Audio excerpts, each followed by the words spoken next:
Hello everybody and welcome back to Flying with Overkill F-18C Hornet. This is going to be the AGM-65E tutorial part 2, or I should say redo. After certain tutorials have come up on YouTube today, it sort of made me really reflect on some of my videos, and I want to make sure that I'm really giving you guys the best content, as much information as I can. I'm not a professional by any means, and plenty of times I'm still learning as I go, but I just want to make sure I'm giving you guys as much as I can.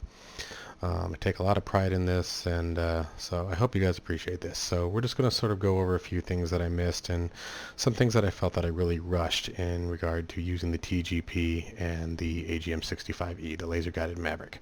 So give you a status update. Let's go ahead and go into a active pause for a minute here. Status update here, we have our FLIR turned on. The laser target designator is set to aft, and the search switch is off. We can come up here, go to our TAC page, and activate the FLIR.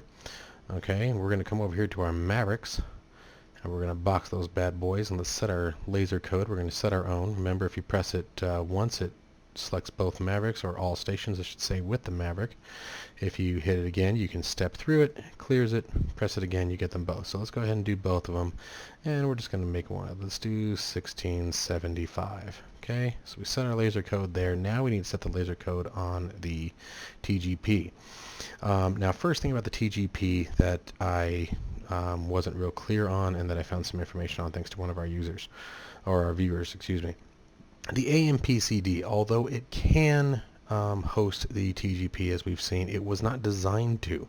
That's why some of the functionality on the AMPCD isn't available. So in the ideal of doing things as real world as we can, or as that I can to my knowledge in DCS, I'd recommend trying to get used to using it on the DDIs. I know it's not as pretty and not always as easy to see, but it is, you know, by design where it should be.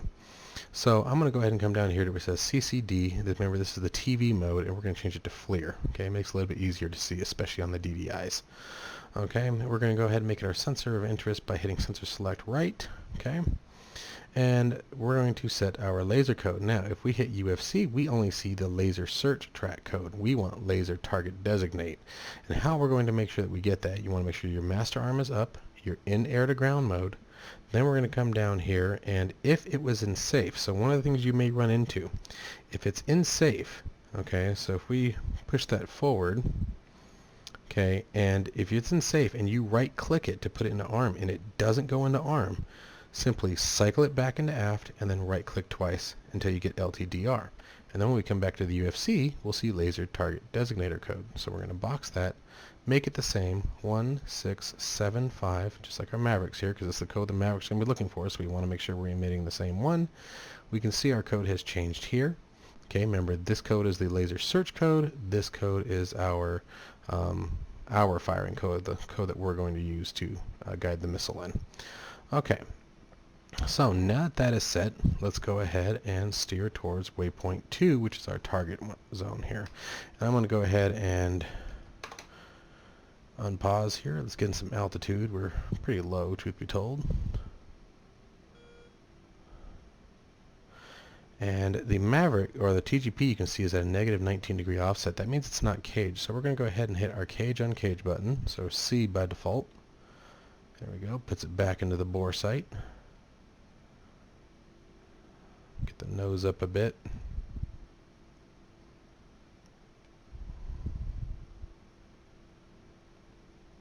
I'm going to guess to about 15,000 or so.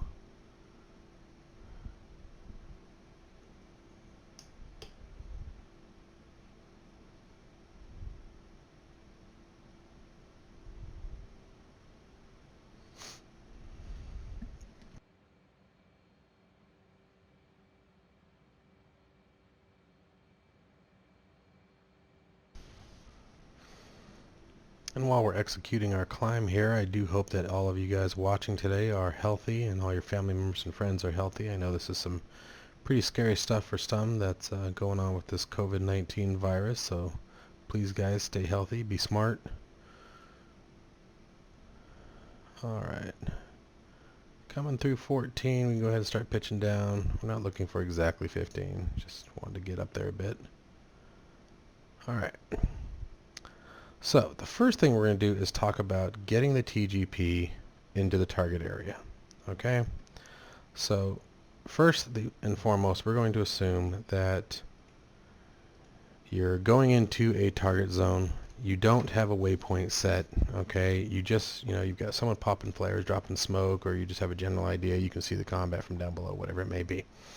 Okay, we want to use the aircraft's velocity vector to designate the target area for the TGP. So the first thing is you're going to make sure that your TGP is the sensor of interest. We're going to come down here and press this VVSL, velocity vector slave. Okay, and so now the camera is looking where the velocity vector is looking. Alright, so let's go ahead and unpause, and what I'm going to do is, if we look way out there, and there's our target area right there, and we're just going to get the TGP close to on target there. So I'm going to unpause. I'm going to pitch my nose down after I get out of autopilot. That helps. And you can see on the camera the TGP is following us down there. Okay, we're close enough. I'm going to hit my target designate button, and you can see the diamond has appeared. We can now come back up to altitude.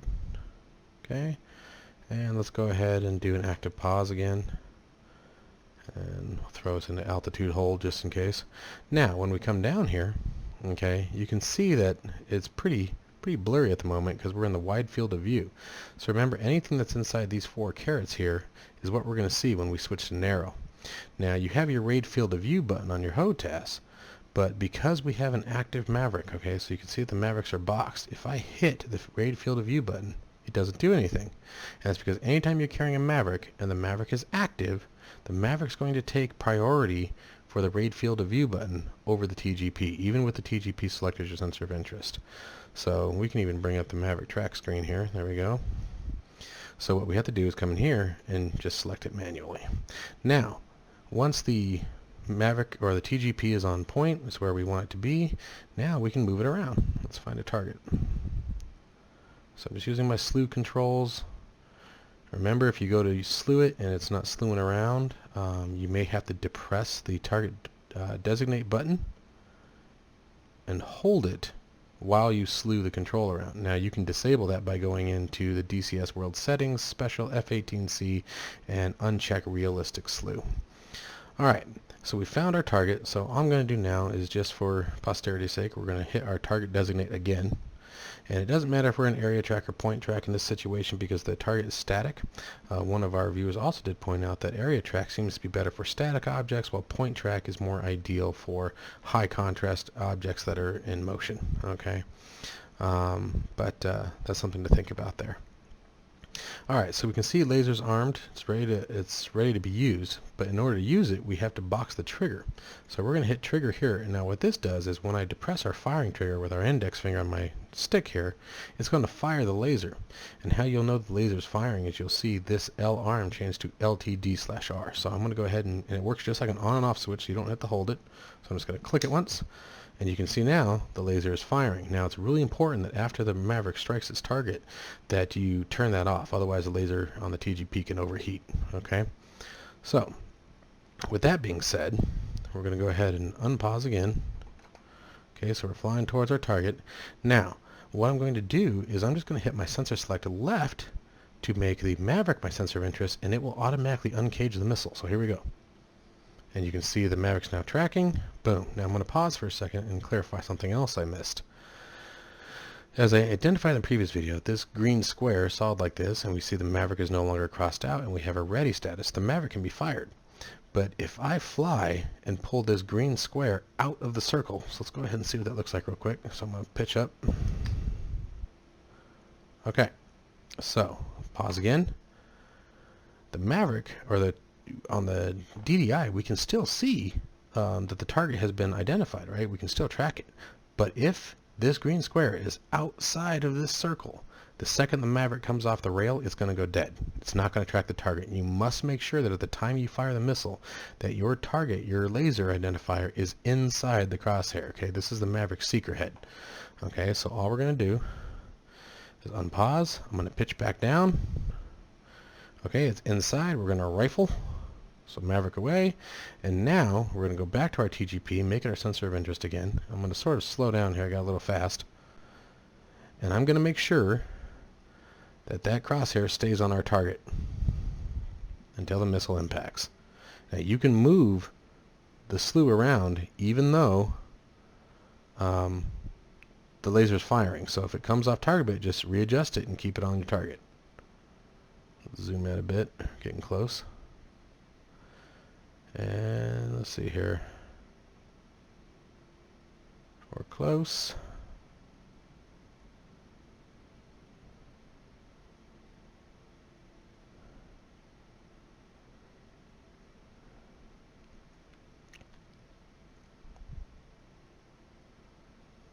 Just waiting for that impact. Keeping it on the target until we see it go boom. And boom. Alright. So there's a shack. Alright, so that's the first way to do it. And so now that we've done that, I'm going to press my trigger and shut the laser off. And you can see that now it's back to laser arm. Okay. And then we can select our Maverick and cage it back up because we're not ready to quite shoot it yet. Now I've seen that issue where it uncages itself, and I'm not quite sure why. But anyway, we're not going to worry about that right now. So if it wants to seek around, look around, that's fine. Who cares? Alright. So now that we're done with that, let's go ahead and look at the option number 2 to get onto target. So let's go back to our TGP. We're going to cage the TGP again.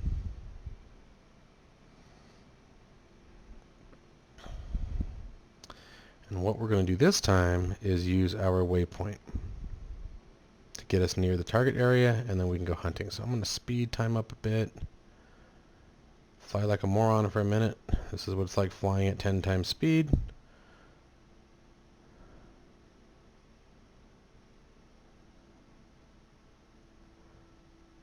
Alright, that's good enough. Alright, so now we're going to come back around. I'm going to do some pretty shitty flying right now. So we're going to whip it around pretty hard here.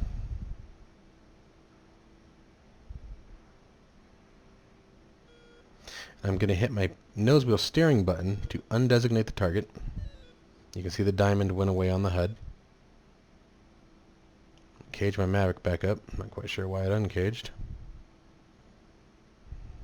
Okay. And now, with my waypoint, I'm going to hit weapon designate. Okay, and that's all I did. By pausing it, you can see that the TGP moved back to the target area. You can see there's the cross of the 2 runways. And I'll tell you what, let's do this. Let's go unpause, go back into active pause, go to our wide field of view, and there it is. There's our target area. So that's probably one of the simplest ways to do it when you have a waypoint available. Now there's one more way, that is the way that we were all sort of used to doing it by now. So I'll point that out real quick. If we go to our SA page, and again, the waypoint is our designated target, so let's go ahead and uncheck that. Okay. And let's look at our TGP. If we move the TGP around, oh cool, so it actually recentered itself, good. So I'm just going to pan the TGP down, and you can see that this box came into view. Watch the TGP's reference, or in reference to the square box here. So there, you can see it coming into view. So we know waypoint 2 is our target area, so what I'm going to do is sort of bring that square box down and over the 2 there. And we should soon see our target area. And this is why it was kind of a pain in the butt before, truth be told.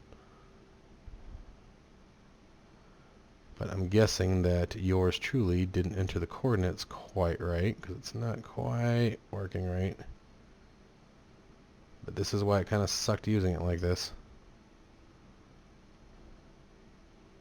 Oh, wait, that's it right there. There it is. Sorry, it was just a tint. Boom. So there it is. And if we look down here, sorry, there's our TGP indicator, and there's the waypoint 2. Okay, so that's the third and final way to set your TGP on a target without using the laser search. Remember, in the previous video, that part still is completely accurate. If you have a JTAC or another friendly putting in a laser code, you can use the laser search. Alright, so one more time, let's go ahead and find ourselves a target. So we'll go into wide field of view here. Now, real quick, sorry for the camera nonsense there.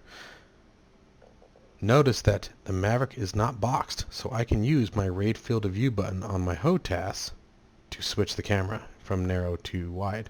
But once I box the Maverick, I can't do it anymore. Okay, so we'll go ahead and bring up the targeting screen again. Let's go ahead and go back to our TGP. We'll find our target here.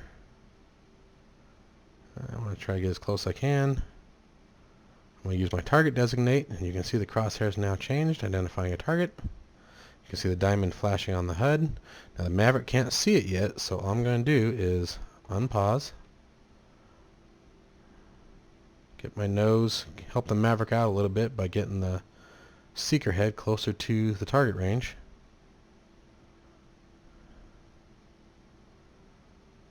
And I'm going to make the Maverick's sensor of interest. And it's being sort of difficult here. It's making me nervous, so I'm going to go ahead and cage the Maverick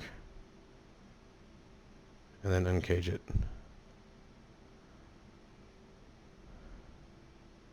Oh, and it would help, hello, if I fire the laser.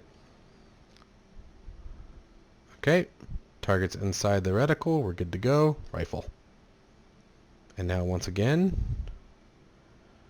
we can climb back up. And we're just going to make sure that our TGP is our sensor of interest and that we keep our crosshairs on the target at all times. If for any reason the fuselage starts to block the TGP, we need to adjust the aircraft's angle so it's no longer blocking it. It should be a pretty fast impact this time. We're pretty close. And we fired at like 400 knots, so I think we did.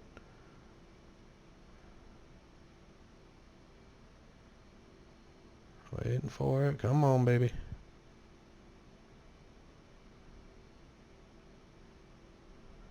I'm going to start rolling back towards the target a little bit. Remember, this indicator here is our viewpoint from bore sight for the TGP. So we don't look, and there's the shack. But as I was saying, you don't want this field of or offset indicator to get too far off one direction or the other. Otherwise, you'll lose track on the TGP. All right, guys. So that's pretty much it for using the TGP with the AGM-65E. I hope that clarifies anything that I might have missed previously. I really hope I didn't miss anything yet again. Do remember to shut your laser off, and as you saw in the beginning of that second shot, make sure that you turn the laser on. And then once we're done here, we can secure our laser by putting it back into the aft or safe position. Okay, and then we can also switch the TGP to standby now that we're done with it so it doesn't overheat. So anyways, guys, that's everything. As usual, leave your questions and comments down in the field below. I hope you enjoyed this tutorial. Be sure to hit that like and subscribe button and hit that bell if you guys want notifications of future content. There's lots more to come by request. I do plan on doing a video on my HOTAS setup and configuration, although you might find it to be very interesting. I don't exactly follow how it goes by the book. I like to fly for comfort. And then as well as using the TGP and the JSOW and JDAMs in target of opportunity mode. I had a request for a very specific video on that.